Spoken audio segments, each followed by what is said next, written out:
پہلے تو سلطانی کس کی تھی؟ فرد کی سلطانی تھی. اب اس کی بجائے جمہور کی سلطانی ہے. آئی سلطانی ہے، لیکن یہ جو جمہور کی سلطانی ہے یہ ملوکیت کے مقابلے میں خیر ہے یا شر؟ پہلے تو اس کا فیصلہ ہونا چاہیے، اس کا تعین ہونا چاہیے. تو جہاں کے تازہ فتنوں سے نہیں ہے باخبر، کیا تجھے پتہ نہیں کہ اس وقت دنیا میں کیا ہو رہا ہے؟ یہ انسان بڑا جو ہے نا وہ خود شناس و خود نگر ہو گیا ہے، اپنے حقوق کی بات کرنے لگا ہے. اب یہ جو سوال ہے نا، یہ شیطان کے مشیر کی طرف سے اٹھایا ہوا، ایک اور مشیر کی طرف سے اٹھایا ہوا سوال ہے. تو اس کا مطلب کیا ہے؟ شیطان کا سب سے بڑا ہتھیار یہ ہے کہ انسان غافل رہے، غفلت میں رہے، باشعور نہ ہو جائے. وہ ایسی تعلیم اسے نہ مل جائے کہ اسے حقیقی روشنی نصیب ہو جائے، وہ حقائق کو جانچنے اور پرکھنے کے قابل ہو جائے. تو اگر کہیں کوئی شعور کی رمق ہے، کہیں کوئی روشن خیالی ہے، کہیں کوئی کسی بھی درجے میں اپنے حقوق کا احساس اور اس کا شعور ہے اور ادراک ہے، تو یہ ہمارے نظام کے لیے خطرہ ہے. تو تجھے نہیں پتہ کتنے بڑے فتنے اٹھ گئے ہیں. اب دیکھیے، یعنی اس کی نظر میں امن و سکون کیا ہے؟ کہ کوئی سوال کرنے والا نہ ہو، کوئی اپنے حقوق طلب کرنے والا نہ ہو. مزارے ہیں، کمی کاری ہے، کوئی ہاری ہے، یا یہ کہ کوئی مزدور ہیں، تو اس کا ایسا تزکیہ کر دو کہ وہ اپنے جو بھی آجر ہے یا جو اس کا اجرت دینے والا اس کے سامنے سوال نہ کھڑا کرے. وہ نواب صاحب کے سامنے یا بادشاہ سلامت کے سامنے بدتمیزی نہ کرے، ان کی شان میں کوئی گستاخی نہ کرے، آمنا و صدقنا کہے. تو یہ چیز شیطان کو وارہ کھاتی ہے. لیکن اگر کہیں کوئی سوال اٹھنا شروع ہو گیا، کہیں اپنے حقوق کی بات ہونا شروع ہو گئی، یہ شیطان کی نظر میں فتنہ ہے. اب یہ دیکھیے، یہ تقابل آپ کو قرآن مجید میں ملے گا کہ جو بھی ایگزسٹنگ سسٹم ہوتا تھا، بادشاہ سلامت فرعون ہے یا نمرود ہے، یا یہ کہ مکے میں ابو جہل اینڈ کمپنی ہے، ان کی نظر میں فسادی وہ ہیں کہ جنہوں نے اصلاح کی بات کی ہے، جو اللہ کے نبی ہیں. فرعون نے تو صاف کہا، قرآن مجید میں اس کا جملہ نقل ہوا ہے کہ اگر ہم نے اس موسیٰ کو نہ روکا، یفسدوا فی الارض، یہ زمین میں فساد مچا دے گا، یہ اور اس کے ساتھی زمین میں فساد مچا دیں گے. تو فرعون کی نظر میں فسادی کون؟ موسیٰ علیہ السلام. اللہ کی نظر میں فتنہ اور فساد کرنے والے کون؟ یہ نمرود، یہ فرعون، یہ قاتلوہم حتی لا تکون فتنۃ، جب تک ان کا فتنہ ختم نہیں ہوتا ان سے جنگ جاری رکھو. تو فتنہ فساد اپنے اپنے، یعنی ایک ریلیٹیو بات ہوگی. جو شیطانی نظام ہے اس کے لیے خیر کا نظام فتنہ ہے، اور جو خیر کا نظام ہے اس کے اعتبار سے شیطانی نظام فتنہ ہے. تو یہ جو مشیر ہے، یہ پہلے مشیر کو کہہ رہا ہے کہ جو یہ دنیا میں حقوق کے احساس اور شعور کا فتنہ اٹھ کھڑا ہوا ہے، اور لوگوں کے اندر ایک شعور اور ادراک آ رہا ہے، اپنے حقوق کا انہیں احساس ہو رہا ہے، اور وہ انقلاب کی بات کرنے لگے ہیں، اس فتنے سے تم آگاہ نہیں ہو. معلوم ہوتا ہے تم نے اتنی تسلی سے یہ بات کر دی کہ ہمارا نظام بڑا محکم ہے اور اسے کچھ نہیں ہو سکتا، تو تمہیں ان فتنوں کا نہیں پتہ. اور یہاں خاص طور پہ جمہوریت کے فتنے کی طرف اشارہ کیا اس نے، کیونکہ بادشاہ ایک آدمی ہے. اور میں نے یہ بات شاید اشارتاً پہلے بھی کہی تھی، یہ بات سمجھ لیجئے کہ اگر بادشاہوں کو لوگوں نے ذل اللہ فی الارض کا، اللہ کا سایہ قرار دیا، یا یہ کہ ان کو اوتار مانا، یا ان کی غیر معمولی طور پر ان کے آگے اگر سر طاعت خم کیا، تو ہر دور میں بادشاہوں کے ساتھ ایک روحانیت کا تصور بھی وابستہ رہا ہے.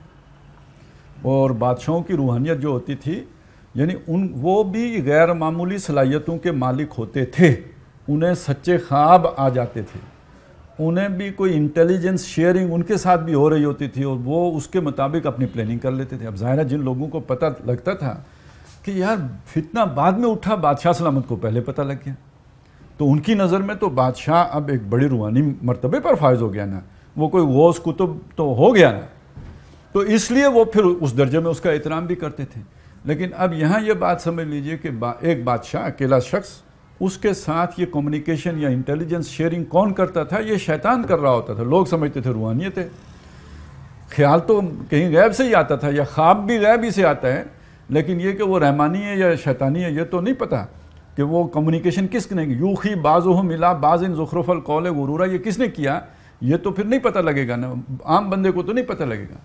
اور ایک حدیث میں، یہ سیرت کی کتابوں میں آپ کو یہ واقعہ مل جائے گا کہ جب نبی صلی اللہ علیہ وسلم بیعت لے رہے تھے نا، یہ جو لوگ آئے تھے مدینہ سے، تو ابھی حضور صلی اللہ علیہ وسلم مکہ ہی میں تھے، ایک خاص جگہ پہ ایک گھاٹی میں آپ صلی اللہ علیہ وسلم ان سے لوگوں سے ملے اور ان سے جو ہے نا وہ بیعت لی۔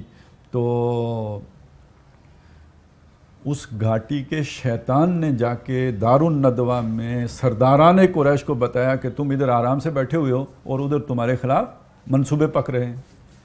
اب آپ کو اندازہ لگا کہ پہلے انٹیلیجنس کا کام کون کرتا تھا، اور اس کو سمجھا جاتا تھا یہ بادشاہوں کا بہت بڑا جو ہے نا وہ روحانی کمال ہے کہ ان کو اس طرح خبریں مل جاتی ہیں، اور اس وجہ سے پھر ان کو اس درجے اطاعت ملتی تھی۔ اب یہ ایک نظام تھا اور یہ شیطانی نظام تھا، اور ایک آدمی کے ذریعے سے قائم تھا، اس کے لیے کوئی بہت بڑی تگ و دو کرنے کی ضرورت نہیں تھی۔ اب ایک آدمی کی حکومت ختم ہونے جا رہی ہے، اس کی جگہ پہ عوامیت آ رہی ہے، اس کی جگہ پہ جمہوریت آ رہی ہے، تو اب سارے جمہور کو، عوام کو اکٹھے ان کو گمراہ کرنا تو آسان کام نہیں ہے، ایک آدمی کو گمراہ کرنا تو بہت آسان ہے۔ تو جہاں بھی جمہوری نظام ہوگا، وَأَمْرُهُمْ شُورَىٰ بَيْنَهُمْ کا نظام ہوگا، تو ان کے معاملات آپس میں باہمی مشورے سے طے پاتے ہیں، وہاں شیطان کی مداخلت کا یا جو بھی خفیہ طاقتیں ان کی مداخلت کا امکان کم ہو جائے گا، کیونکہ اتنے سارے لوگوں کو ایک پیج پہ لے کے آنا، اجماع کرانا ان کا ممکن نہیں ہے۔ یہی بات ہے جو حدیث میں آئی ہے کہ میری امت گمراہی پہ جمع نہیں ہوگی۔ تو جہاں فرد واحد ہوگا، آخری اختیار تو میرے پاس ہے، تو جو آخری اختیار میرے پاس ہے تو تیرے پیچھے کون ہے وہ پتہ نہیں ہے۔ تو وہ یعنی شیطان اس پہ جو ہے وہ مطمئن رہتا ہے اختیار ایک بندے کے پاس رہے اور جبر ہو، اور جہاں پہ اختیار عوام کو منتقل ہو جائے یہ شیطان کے لیے فتنہ ہے، اس کے لیے فساد ہے، اس کے اعتبار سے یہ بہت بڑی گھاٹے کی سودا ہے۔ اب وہ جو پہلا مشیر ظاہر ہے اس کی پورا جو بیانیہ تھا اس کو اس نے اس سوال سے اڑا کے رکھ دیا کہ اتنا بڑا فتنہ کھڑا ہو گیا، ہمارا تو سارا نظام خطرے میں ہے، اس کے اوپر سوالیہ نشان لگا ہوا ہے۔ تو اب وہ پہلا مشیر اس کو جواب دیتا ہے یعنی مجھے پتہ ہے یہ جو جمہوریت جو ہے نا جس کا غلغلہ ہے، مجھے اس کی پوری طرح اس کا علم ہے، مگر میری جہاں بینی بتاتی ہے مجھے جو ملوکیت کا ایک پردہ ہو، کیا اس سے خطر؟ اب دیکھیے یہ دو مشیر ہیں شیطان کے، ایک ہی چیز کے بارے میں، واقعہ ایک ہے، فیکٹ ایک ہے، اس فیکٹ کے بارے میں ایک کا نقطہ نظر یہ ہے کہ یہ ہمارے لیے فتنہ ہے، دوسرے کا نقطہ نظر یہ ہے کہ کوئی فتنہ نہیں ہے، یہ اسی ملوکیت ہی کا فریب ہے، یہ اسی کا پردہ ہے، یعنی کہ اس کے لبادے میں وہی ملوکیت ہے کہ جو جلوہ گر ہے۔ یہ دو مختلف نقطہ نظر آ گئے۔ تو اس میں ایک بات سمجھ لیجئے کہ وہ جو پہلا مشیر، جو دوسرا مشیر جو اعتراض کرتا ہے کہ جمہوریت ایک فتنہ ہے، ہمارے اعتبار سے ایک فتنہ ہے، وہ حقیقی جمہوریت کی بات کر رہا ہے، جہاں واقعی اختیار عوام کے پاس چلا جائے وہ واقعی شیطان کے لیے بہت بڑا خطرہ ہے۔ اور یہ جو دوسرا مشیر کہتا ہے مجھے پتہ ہے، اس کی حقیقت معلوم ہے، یعنی حقیقتاً اختیار عوام کو منتقل نہیں ہوگا، یہ تو اختیار چند خاندانوں کے پاس رہے گا، کچھ سرمایہ داروں کے پاس، وہ ہمارے ہی چیلے ہیں، وہ ہمارے ہی پٹھو ہیں، وہ ہمارے ہی رستے پہ چلنے والے ہیں۔ تو اب یہاں پہ جو بات ہمارے سمجھنے کی ہے وہ یہ کہ جو دنیا میں جمہوریت رائج ہوئی ہے وہ شیطانی جمہوریت تھی، لیکن جو اصل جمہور کا تصور ہے کہ لوگوں کی رائے سے اور لوگوں کے اتفاق کی رائے سے فیصلہ کیا جائے، یا اتفاق سے نہ بھی تو ان کی مشورے سے فیصلہ کیا جائے، وَأَمْرُهُمْ شُورَىٰ بَيْنَهُمْ ہو، یہ وہ شے ہے جو شیطان اپنے لیے فتنہ سمجھتے ہیں۔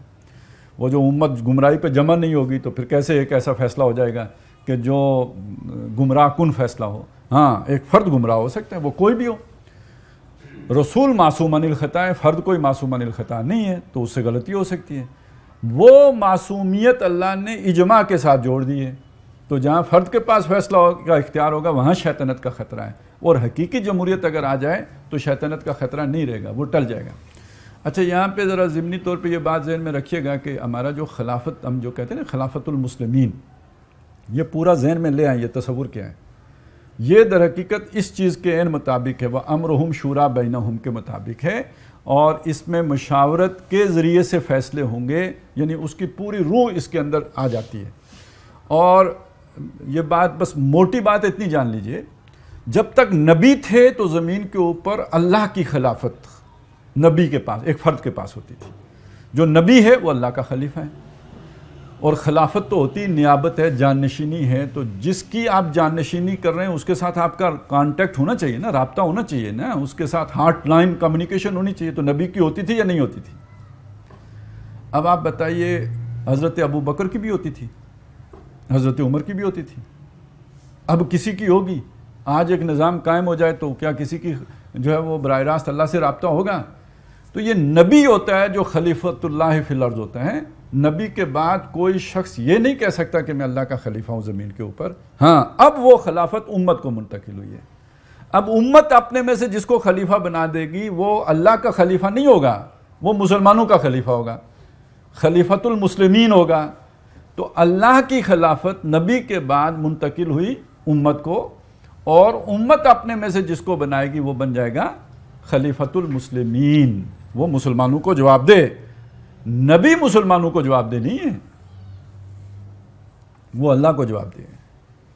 لیکن جس کو بنایا مسلمانوں نے وہ مسلمانوں کے سامنے اکاؤنٹیبل بھی ہوگا، جواب دہ بھی ہوگا.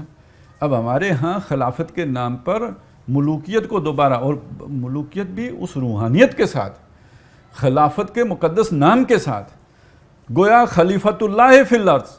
مجھے تو اب یہ گمان ہونے لگا ہے کہ یہ جو دجال آئے گا تو کہیں خلیفہ بن کے نہ آئے، کیونکہ دجال ہے نا، دجل ہے، فریب ہے، دھوکہ ہے. تو وہ دھوکہ تو خلافت ہی سے ہوگا. تو ویسے ایک پچھلے دنوں ایک ڈاکٹر صاحب کا خطاب تھا، آڈیو میں، ویڈیو میں نہیں ہے.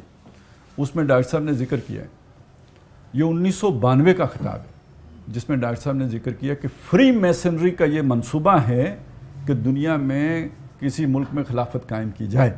اور خاص طور پہ انہوں نے نام لیا کہ ترکی کے بارے میں ان کا یہ خیال ہے کہ وہاں پہ قائم کی جائے. تو جو بات میں کہہ رہا ہوں نا کہ یہ دجال اور یہ والا، اب اور ملکوں کو بھی ضرورت ہے اس طرح کی خلافت کی. تو بہرحال ابھی اتنی بات سمجھ لیجئے کہ یہ مجھے اس جمہوریت سے مجھے خطرہ کیوں نہیں؟ اس لیے کہ یہ ملوکیت کا پردہ ہے. گویا حقیقی جمہوریت ہوتی تو خطرناک تھی، لیکن ملوکیت کا پردہ ہونے کی وجہ سے، کیا تو نے دیکھا نہیں مغرب کا جمہوری نظام، چہرہ روشن اندروں چنگیز سے تاریک تر. تو یہ جو اندروں اس کا چنگیز سے تاریک تر ہے، یعنی یہ حقیقت میں جمہوریت نہیں ہے، وہ دکھلاوا ہے. حقیقت میں کیا ہے؟ یہ پہلے تو ہوتا تھا ایک بادشاہ کی آمریت ہوتی تھی، ایک فرد کی آمریت ہوتی. یہ سرمایہ داروں کی آمریت ہے. فیصلے وہ کرتے ہیں اور جو چاہیں فیصلے کریں. عوام سے پوچھ کر فیصلے نہیں ہوتے. عوام کو لالی پاپ دیا جاتا ہے کہ جناب آپ کی حکومت آپ کی مرضی سے، وہ کیا ہے جی، جمہوریت کیا ہے جی، فار دا پیپل اور آف دا پیپل. چلو جی. تو یہ دجل ہے، یہ فریب ہے، یہ دھوکہ ہے. یہ حقیقت میں ایسا نہیں ہے. یہ سرمایہ داروں کی حکومت ہے اور عوام کو الو بنایا جاتا ہے. اور وہی پھر اس کو سلا دیتی ہے حکمراں کی ساحری. وہ ذرا بیدار ہونے لگا تھا تو وہ حکمران یہاں پہ کون ہے؟ شیطان کی حکمرانی چلی نا. اس نے ایک اپنی جادوگری سے پھر اس کو سلا دیا. اچھا، اس میں ساحری سے بڑا اہم وہ بات یاد آتی ہے نا کہ موسیٰ علیہ السلام کا معجزہ، اس کو دیکھ کے تو جادوگروں کو بلایا گیا تھا نا. اور جب جادوگر شکست کھا گئے تو اب حکمران کی ساحری سامنے آئی. اچھا، ہم سمجھے تھے کہ تم بڑے جادوگر ہو، لیکن یہ کہ تم تو ناکام ہو گئے، یہ تمہارا استاد ہے. اس نے کتنے ایک دم بات کو جو ہے نا وہ پلٹ لیا، ٹویسٹ کر دیا. تو یہ حکمران کی ساحری ہوتی ہے. ہم نے خود شاہی کو پہنایا ہے جمہوری لباس. اب وہ پہلا مشیر جو ہے نا جس پر سوال کیا گیا تھا، اس نے اصل حقیقت کھول کے رکھ دی. وہ جو بادشاہی تھی اس کو ہم نے یہ جمہوری لباس ہم نے پہنایا ہے. کیوں پہنایا؟ ضرورت کیا پڑی تھی؟ بادشاہی کو کیوں ختم کیا؟ یہ اس کو جمہوری، یعنی یہ فریب کرنے کی ضرورت کیوں پیش آئی؟ جب ذرا آدم ہوا ہے خود شناس و خود نگر. اب آدم کو خود شناسی اپنے آپ کو پہچاننا. اچھا، خود شناسی کا مطلب یعنی میں کوئی غلام، کوئی عوام یہ نہیں ہوں. اچھا، اس میں ایک بات اور بھی ہے، من عرف نفسہ فقد عرف ربہ، جو اپنے نفس کو اپنے آپ کو پہچان جائے وہ اپنے رب کو بھی پہچان جائے گا۔ یہ خود شناسی بڑا خطرناک چیز ہے شیطان کے اعتبار سے۔ اور اپنے من میں ڈوب کے پا جا سراغ زندگی، میرا نہیں بنتا نہ بن اپنوں تو بن۔ تو یہ آپ دنیا میں اس وقت جو یہ سپورٹس پہ اتنے اربوں روپے ڈالر خرچ کیے جاتے ہیں، یہ فلم انڈسٹری میں جو کچھ ہوتا ہے، یہ جو پورن انڈسٹری ہے جو چلائی جاتی ہے، پھر سکینڈل جو پھیلائے جاتے ہیں، اور پھر یہ کہ کہیں نہ کہیں اپوزیشن اور یہ پی ڈی ایم جیسی جماعتوں کے ڈرامے چلتے ہیں، یہ سارے لوگوں کو مصروف رکھنے کے لیے ہوتے ہیں تاکہ کہیں حقیقت کی آنکھ کھل نہ جائے، کہیں خود شناسی حاصل نہ ہو جائے، دروں بینی کا موقع نہ مل جائے اور حقائق منکشف نہ ہو جائیں۔ انہیں اسی وہ کبھی کہا تھا نا کہ مست رکھو ذکر و فکر صبح گائی میں سے، تو اب تو ذکر فکر کا دور ہی نہیں رہا، تو اب مست رکھو کھیل کود تماشوں میں سے، تاکہ یہ کہ کہیں اس طرف اس کا رجحان نہ ہو جائے۔ تو جب سے آدم جو ہے وہ ذرا آدم ہوا ہے خود شناس و خود نگر۔ اب دوسری بات یہ دیکھیں کہ یہ آدم کو خود شناسی اور خود نگری کیسے ملی؟ یورپ تو ڈارک ایج میں تھا، خود شناس و خود نگر تو نہیں تھا۔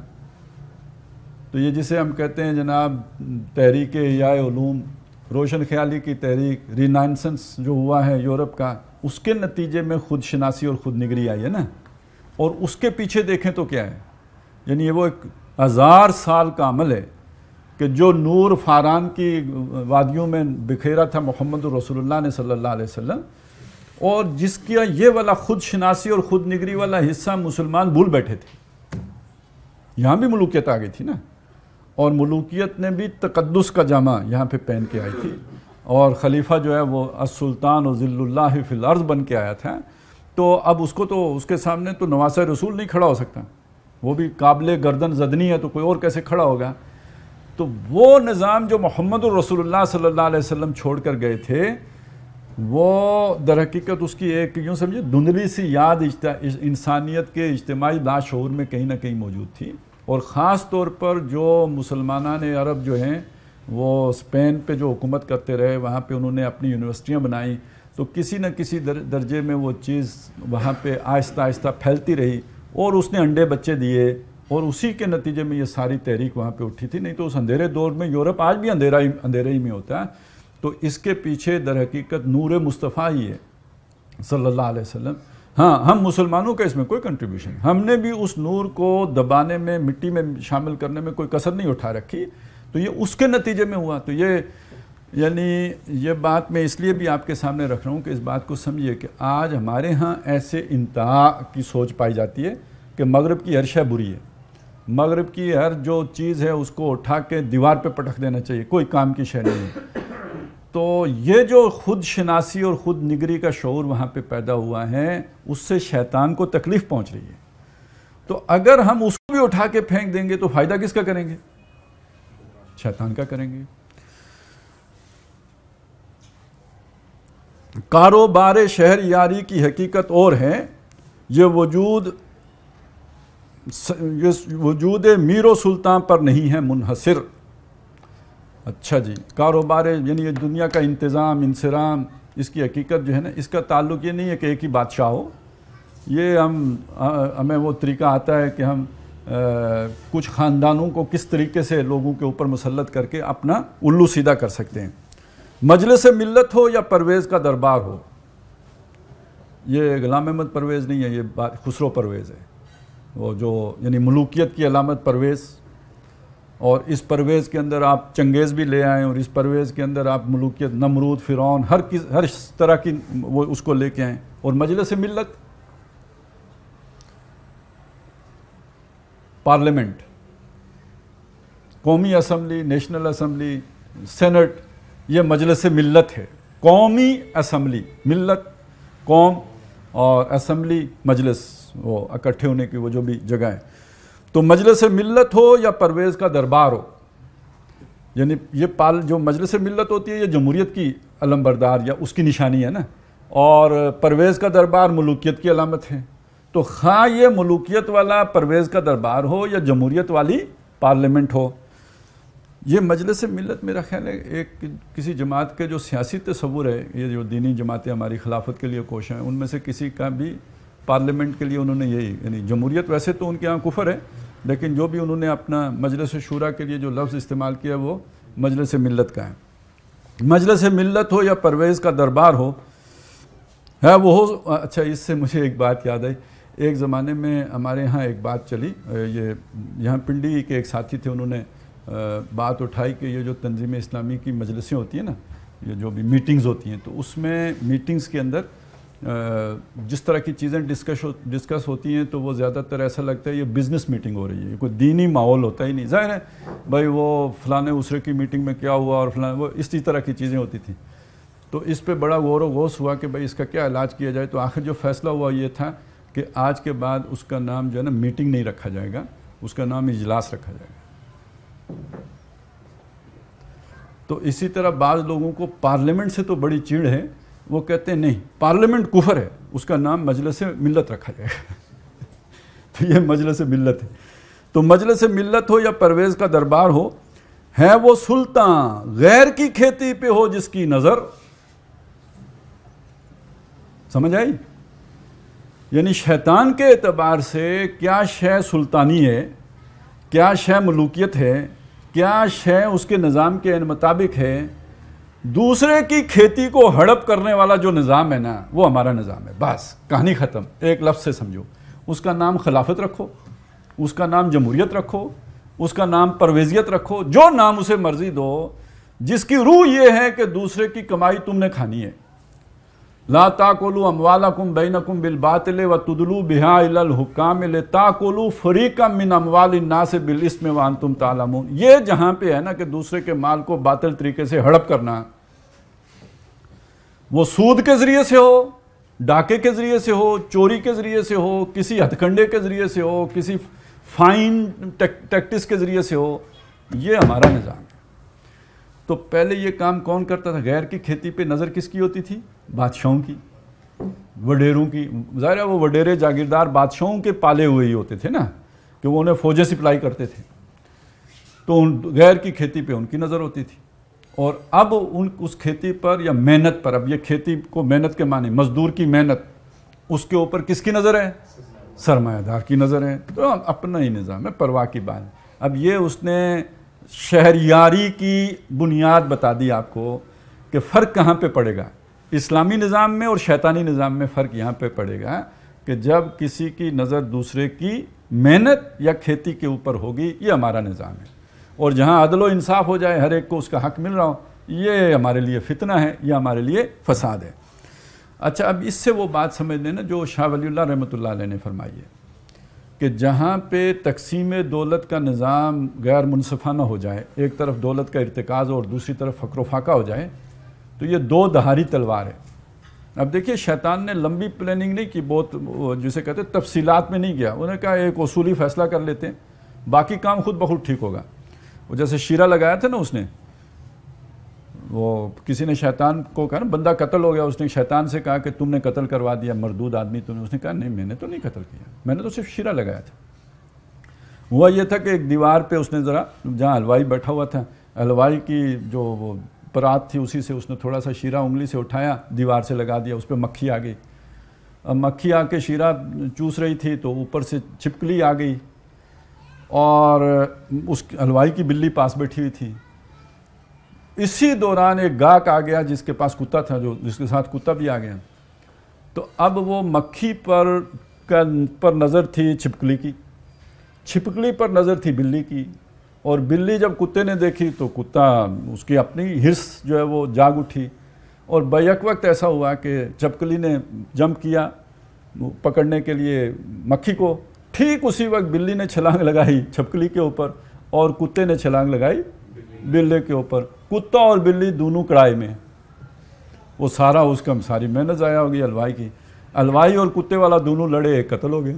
تو شیطان نے کہا میں نے کسی کو قتل نہیں، میں نے تو صرف شیرہ لگایا ہے، ٹھیک ہے، یہ جو کچھ میں نے کیا اس کا میں اعتراف کرتا ہوں، اب اس کی آپ مجھے سزائے موت دیتے ہو یا جو بھی کرتے ہو، میرا جرم تو صرف شیرہ لگانے کا جرم ہے۔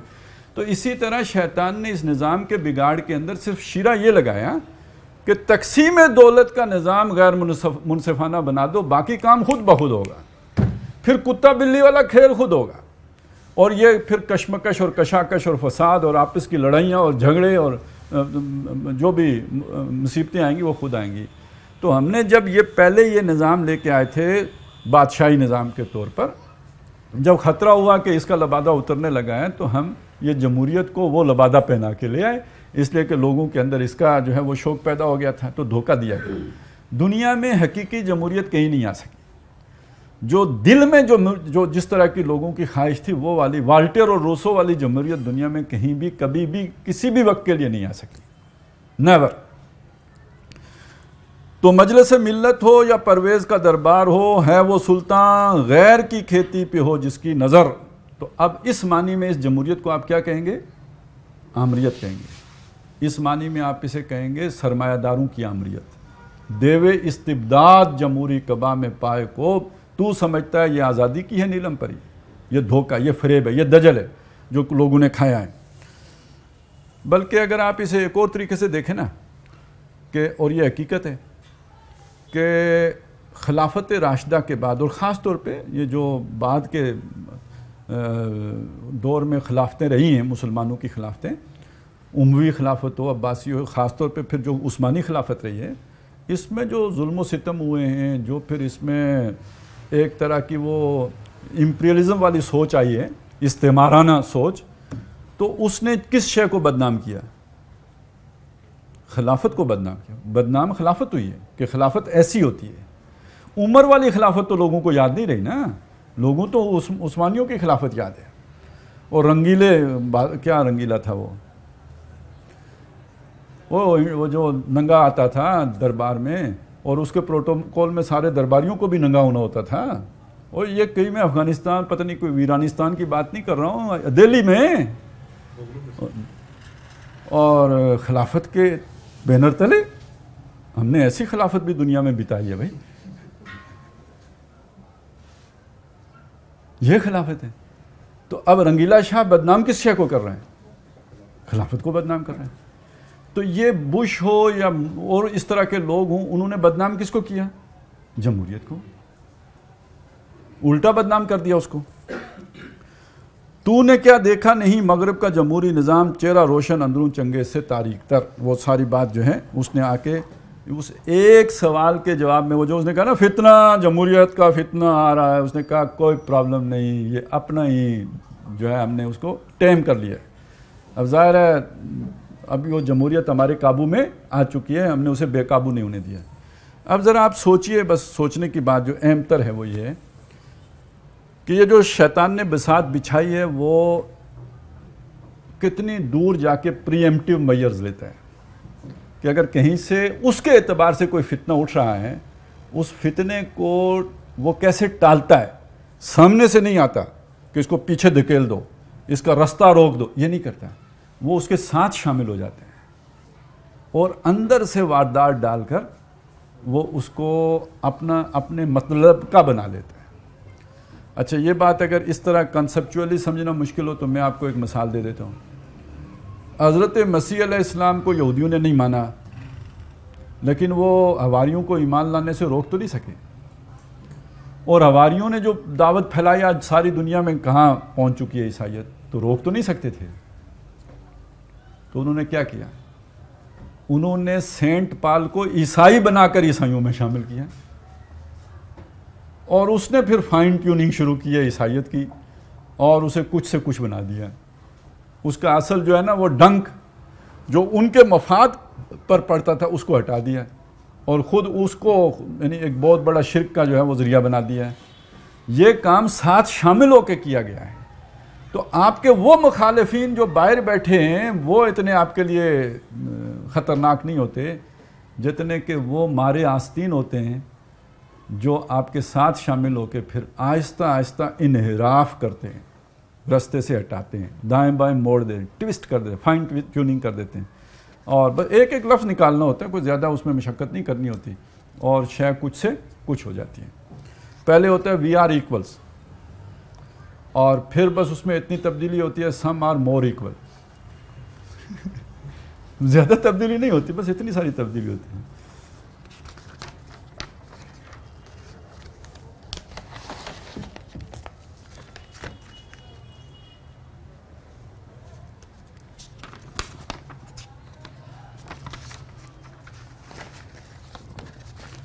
اب یہ ساری بات جب ہو گئی تو تیسرا مشیر، یعنی یہ ابھی تک پہلا مشیر اور دوسرا مشیر ان کی بات ہو، دوسرے مشیر نے صرف ایک سوال پوچھا تھا، یہ جو فتنہ ہے یہ اس کی کوئی تمہیں خبر ہے؟ تو اس پر اس نے پہلے مشیر نے پوری تقریر کر دی۔ اب ان دونوں کی تقریریں سن کے تیسرا مشیر اٹھا ہے اور اس نے اٹھ کے کہا روئے سلطانی رہے باقی تو پھر کیا اضطراب، یعنی جمہوریت آ جائے تو آئے، اگر وہ سلطان والی، وہ بادشاہوں والی روح یعنی آمریت یعنی جبر، یعنی لوگوں کو دبا کر رکھنا، یعنی دوسرے کی کھیتی کے اوپر نظر رکھنا، یعنی تقسیم دولت کا غیر منصفانہ نظام، یہ اگر رہتا ہے تو کوئی اضطراب پریشانی کی بات نہیں، ہمارا ہی نظام ہوگا، یہ موقع ہو گیا۔ یعنی تیسرا مشیر بھی اتفاق کر گیا اس بات سے کہ اگر وہ روح باقی رہتی ہے تو یہ نظام کی شکل بدلنے سے ہمیں کوئی فرق واقع نہیں ہوتا ہے۔ مگر کیا اس یہودی کی شرارت کا جواب؟ نیا مسئلہ، نیا فتنہ۔ یہاں یہودی کسے کہا؟ دیکھیں عام ہمارے تصور میں تو ہر یہودی شیطان کا ایجنٹ ہے، لیکن یہاں اقبال نے شیطان سے یہودی کو اپنا دشمن، شیطان کے ایک مشیر سے ایک یہودی کو اپنے دشمن کے طور پر متعارف کروایا ہے، اور یہ یہودی ہے کارل مارکس،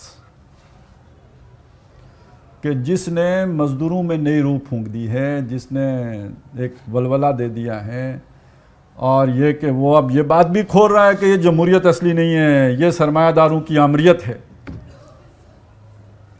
یہ تاریخ میں تو پہلے تو وہی ہے نا جس نے اٹھ کے یہ اس حقیقت کو آشکارا کیا ہے کہ یہ تو بہت ہی ظالمانہ نظام ہے، یہ تو در حقیقت سرمایہ داروں کا جو ہے بچھایا ہوا جال ہے، یہ عوام کی حکمرانی ہرگز ہرگز ہرگز نہیں ہے۔ تو اب وہ تیسرا مشیر کہتا ہے ٹھیک ہے جمہوریت کا تو تم نے کہہ دیا کہ ہم نے ہی بنایا ہے، روئے سلطانی رہے باقی تو پھر کیا اضطراب ہے، مگر کیا اس یہودی کی شرارت کا جواب؟ وہ کلیم بے تجلی، وہ مسیح بے صلیب، اوئے ہوئے ہوئے کلیم بے تجلی، کلیم کون ہے؟ موسیٰ علیہ السلام، اور ان کے پاس تجلی بھی تھی، ان کو اللہ نے اپنی تجلی بھی دکھائی، اور وہ عصائے موسیٰ ید بیضا والی تجلی بھی تھی۔ اب یہاں پہ وہ کیا اقبال کیا ہے؟ اصل میں تو اقبال ہے نا، کارل مارکس کو ایک اعتبار سے تشبیہ دے رہے ہیں حضرت موسیٰ جنہوں نے غلامی کی زنجیریں توڑی تھی، اس اعتبار سے موسیٰ کا گویا ساتھی ہے، ہم یوں سمجھ لیجئے کہ ان جیسا ہے، ان کے مثل ہے۔ ان کے پاس ایک تجلی بھی تھی، اس کے پاس تجلی نہیں ہے، وہ روحانیت کے ساتھ تھے، یہ روحانیت کے بغیر ہے، مادہ پرستی ہے اس کے ہاں، لیکن کام اسی نوعیت کا ہے، وہی انقلاب، جیسے غلام کو اٹھا کے حضرت موسیٰ علیہ السلام نے قوم کو فرعون کے جبر سے نجات دلائی تھی، تو اس کا کام بھی ویسا ہی ہے۔ اس لیے اب یہ الفاظ بڑے پرشکوہ الفاظ ہیں جو استعمال کیے گئے ہیں، وہ کلیم بے تجلی، اچھا اگلا وہ مسیح بے صلیب، اس میں کس چیز کی طرف اشارہ ہے؟ حضرت مسیح علیہ السلام کو صلیب دی گئی تو یہ بے صلیب، اسے صلیب تو نہیں دی گئی۔ مسیح علیہ السلام کی کیا شے اہم تھی جس کے ساتھ یہاں پہ جوڑا ہے؟ ان کا زہد، دنیا سے بے رغبتی، انہوں نے ظاہر شادی کی نہیں، تو سب سے بڑی دنیا داری تو یہاں سے شروع ہوتی ہے، تو یہ بے صلیب تو ہے لیکن یہ مسیح کا مثل ہے۔ اگر آپ اس کی کہانیاں پڑھیں نا تو اس نے گھر بار کی کوئی پرواہ نہیں کی، بلکہ ایک واقعہ تو اس کا ایسا بھی ہے نا کہ بلکہ بعض چیزیں تو اس کے ساتھیوں کی بھی وہ صحابہ کرام کی قربانیوں سے مشابہ نظر آتی ہیں، اور اس کا اپنا جو واقعہ ہے وہ مثال آج مسلمان بھی شاید پیش کرنے سے قاصر ہوں کہ گھر کی تو اتنی پرواہ کرتا نہیں تھا، اپنے ہی کام میں مگن، اور ایک دفعہ بچہ بیمار ہو گیا اپنا چھوٹا، اس کے علاج کا کوئی صورت نہیں تھی، بیوی نے توجہ بھی دلائی، اس نے کہا بھائی پوری قوم کے بچے بیمار ہوتے ہیں، ان کا کوئی پرسانی حال نہیں، مجھے ان کی فکر ہے۔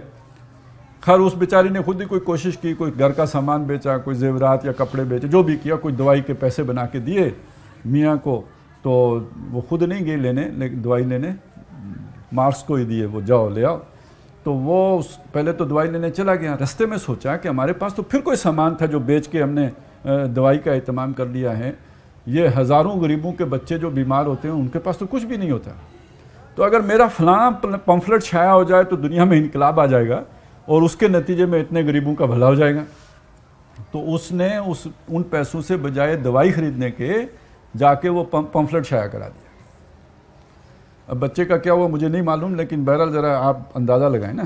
اس معنی میں کہا کہ مسیح بے صلیب، یعنی وہ قربانی میں، اثار میں، زود میں، زود یعنی دنیا سے بے رغبتی، اس میں گویا وہ مسیح کے لیول کا بندہ ہے، لیکن یہ کہ صلیب نہیں دیا گیا. البتہ یہ کہ 3 ہجرتیں تو اسے کرنی پڑی ہیں نا. 2 کہ جرمن تھا، انہوں نے نکال دیا وہاں سے فرانس چلا گیا، فرانسیسیوں نے نکالا، پھر وہاں سے برطانیہ گیا ہے، تو وہ برطانیہ ہی میں پھر اس کی رہائش رہی ہے. تو وہ کلیم بے تجلی، وہ مسیح بے صلیب. ویسے شیطان کو کون بندہ کھٹکتا ہوگا؟ اب اس سے اندازہ لگائیں نا کہ جو اس کے اس نظام کے لیے خطرہ بنے، سب سے زیادہ خطرناک بندہ اس کے لیے وہ ہے. وہ کلیم بے تجلی، وہ مسیح بے صلیب، نیست پیغمبر و لیکن در بغل دارد کتاب. پیغمبر نہیں ہے لیکن کتاب اس کے پاس بھی ہے. اب دیکھیے یہاں پیغمبر، شیطان جانتا ہے کہ پیغمبر کا مقام کیا ہوتا ہے. ہم تو ناپتے ہیں نا اس حسن یوسف دم عیسیٰ ید بیضا داری، ہم تو ان چیزوں سے دیکھتے ہیں کہ وہ کتنا حسین تھا، کتنی آنکھیں خوبصورت تھیں، زلفیں کا رنگ کیا تھا. ہم تو یوں دیکھتے ہیں.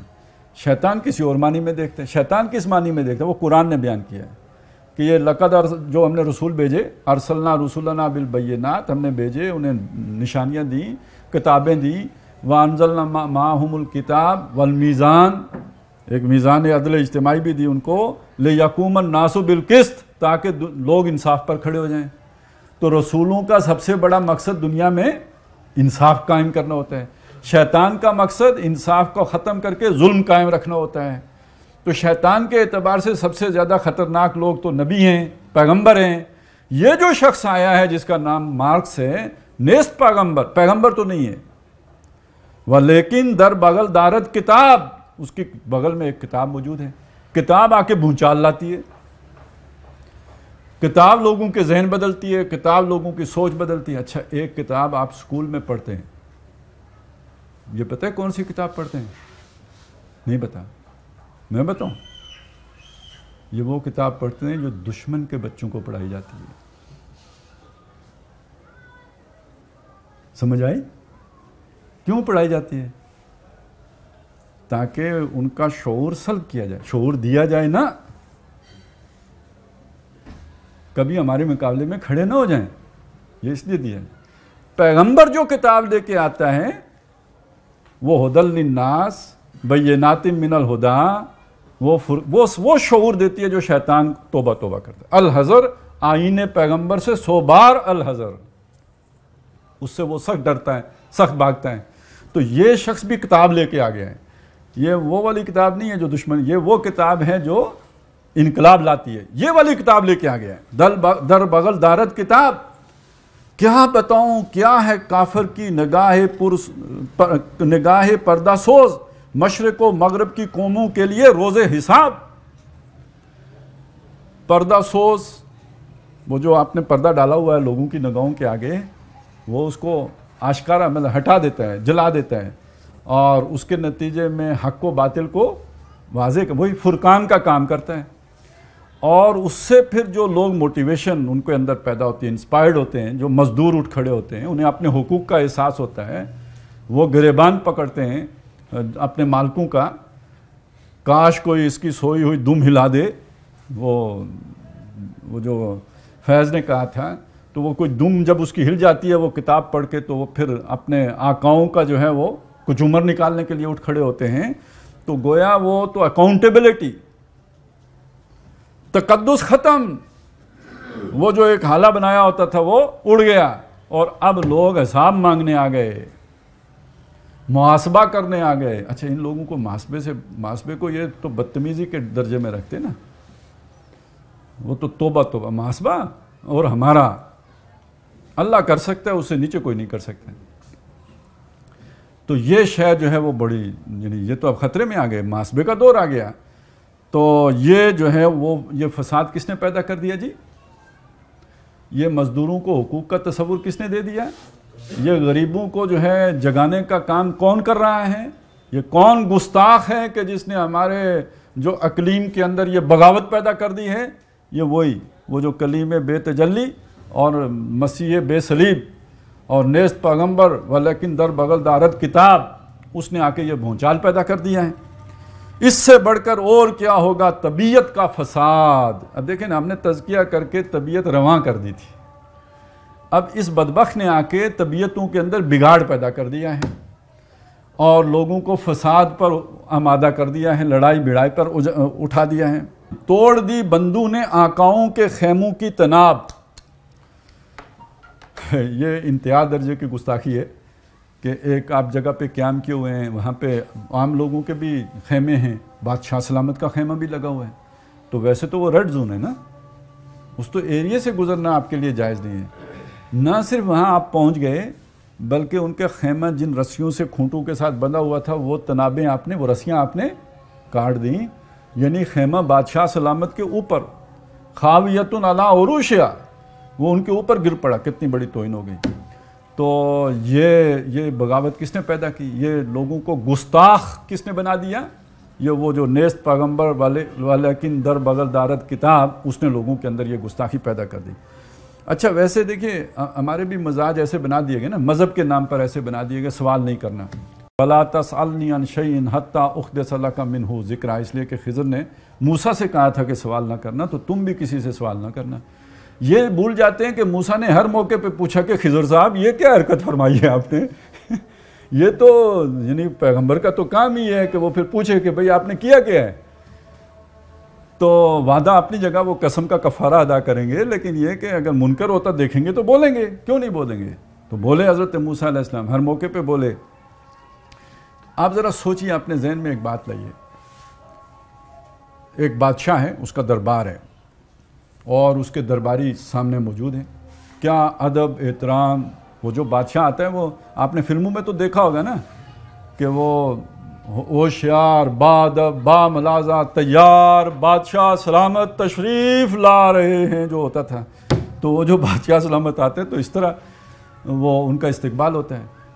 اب وہاں پہ بادشاہ سلامت ایک گپ لگاتے ہیں, انا اخی و امید,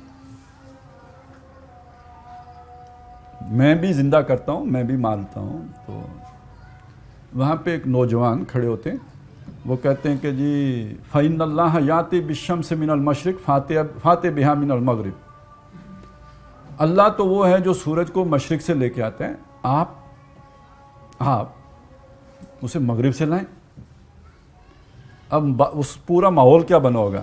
قرآن مجید نے صرف ایک لفظ سے اس کی عکاسی کی ہے, فَبُہِتَ الَّذِي کَفَرَ. وہ کافر مبہوت ہو گیا.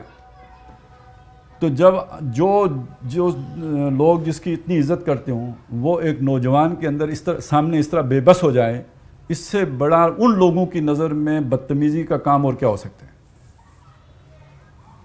ویسے تو آگ میں نہیں پھینکا تھا, یہ جو فیصلہ ہوتا تھا جی آگ میں جلا دو, یہ کر دو, تو ان کے پیچھے ان کی سوچ یہ ہوتی تھی کہ بڑے بدتمیز آدمی ہے, گستاخ آدمی ہے, اس نے بادشاہ سلامت کی گستاخی کر دی ہے. وہ جو آپ نے توڑ دیے سارے بت, کتنی بڑی گستاخی کا کام ہے جو کر دیا. ان کا کوئی ادب کوئی احترام اس کا لحاظ ہی نہیں کیا. تو تبلیغ صرف زبان سے نہیں ہوتی, وما علینا الا البلاغ. تبلیغ کے یہ سارے طور طریقے ہیں, یہ گستاخیاں بھی کرنی پڑتی ہیں, اگرچہ کہ تقدیس کے جامع میں لپٹے لوگوں کو پسند نہیں آتی, وہ پھر اس وقت اخلاقیات کے واز کرنے شروع کر دیتے ہیں. لیکن یہ کہ شیطان کو بڑی تکلیف ہوتی ہے اس گستاخی پر.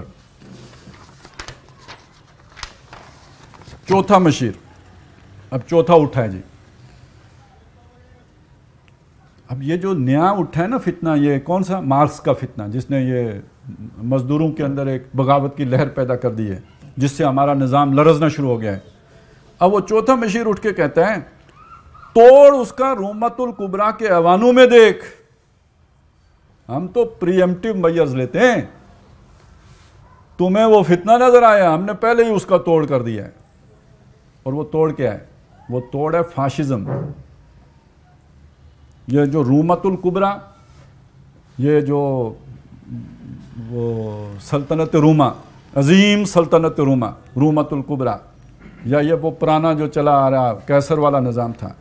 رومت الکبریٰ کے ایوانوں میں دیکھ, آل سیزر کو دکھایا ہم نے پھر سیزر کا خواب. آل سیزر, کیسر یعنی جو بادشاہ تھے روم کے, ان کو ہم نے وہ والا خواب, وہ خواب کیا تھا؟ پوری دنیا پر حکومت کرنا. کس بنیاد پر؟ ہم جو ہیں چوزن لوگ ہیں, ہم سپیریئر جو ہے وہ بریڈ ہیں, ہمارا حق ہے دنیا کے اوپر حکومت کرنا. تو اب روم کے اندر یعنی یہ مسولینی ہے, اس کے اندر اب یہ سوچ دوبارہ پیدا ہو گئی ہے. تو اصل میں یہ اس کا نتیجہ کیا نکلے گا کہ یہ جو روس سے یہ سارا کچھ آ رہا ہے, اس کے راستے کے آگے بند ہم فاشزم سے باندھیں گے. اس بات کو آج سمجھ لیجئے. یہ جو انسانی حقوق کا تصور آگے بڑھ رہا تھا, یہ شیطان کو پسند نہیں تھا. اس نے اسے فریب کے ذریعے سے جو ہے وہ اس سے بچنے کی کوشش کی تھی. اب جو بات آگے جا رہی تھی, یہ شیطان کے لیے خطرناک ہوتی جا رہی تھی. اب آل سیزر والا جو نظام وہاں پہ تھا اس وقت, فسطائیت والا, اس کے لیے اب دنیا میں پھر حالات سازگار کیے گئے ہیں.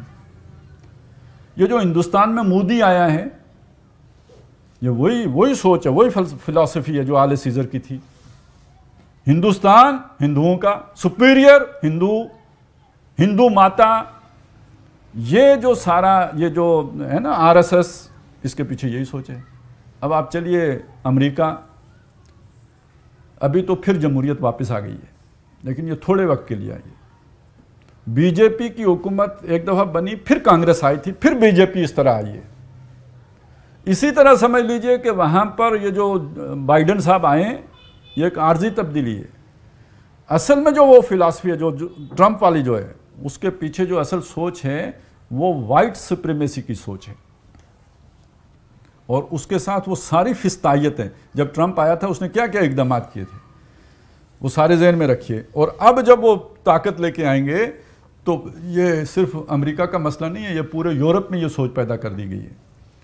تو گویا یہ جمہوریت کی بساط نپٹنے والی ہے. اس کی جگہ پہ واپس کون سی شے آئے گی؟ فسطائیت کا نظام آئے گا.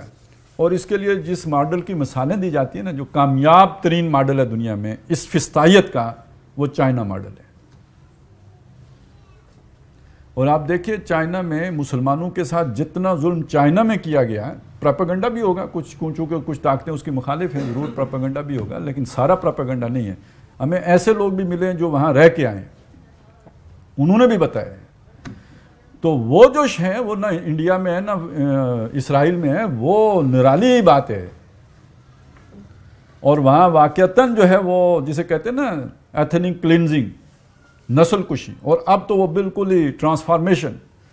ان کو یعنی خاص کیمپوں میں لے جا کے, تو وہ جیسے ہمارے لوگوں کو لے جا کے ری ہیبلیٹیشن کا ایک پروگرام شروع کیا جاتا ہے, اس طریقے سے ان کے پورے جو ہے وہ نسلیں بگاڑ دینا اور تبدیل کر دینا. یہ چائنا میں, اور کوئی پوچھنے والا نہیں, کوئی ادارہ نہیں جہاں پہ یار چلیں کوئی جسٹس جاوید اقبال جیسے بندے ہی کا کوئی جو ہے نا وہ مسنگ پرسن کا کمیشن ہو, کچھ تو ہو, بندہ جا کے کسی دیوار سے کوئی دیوار گریا ہی ہو جس پہ جا کے کوئی رول ہے, ایسا بھی کچھ نہیں.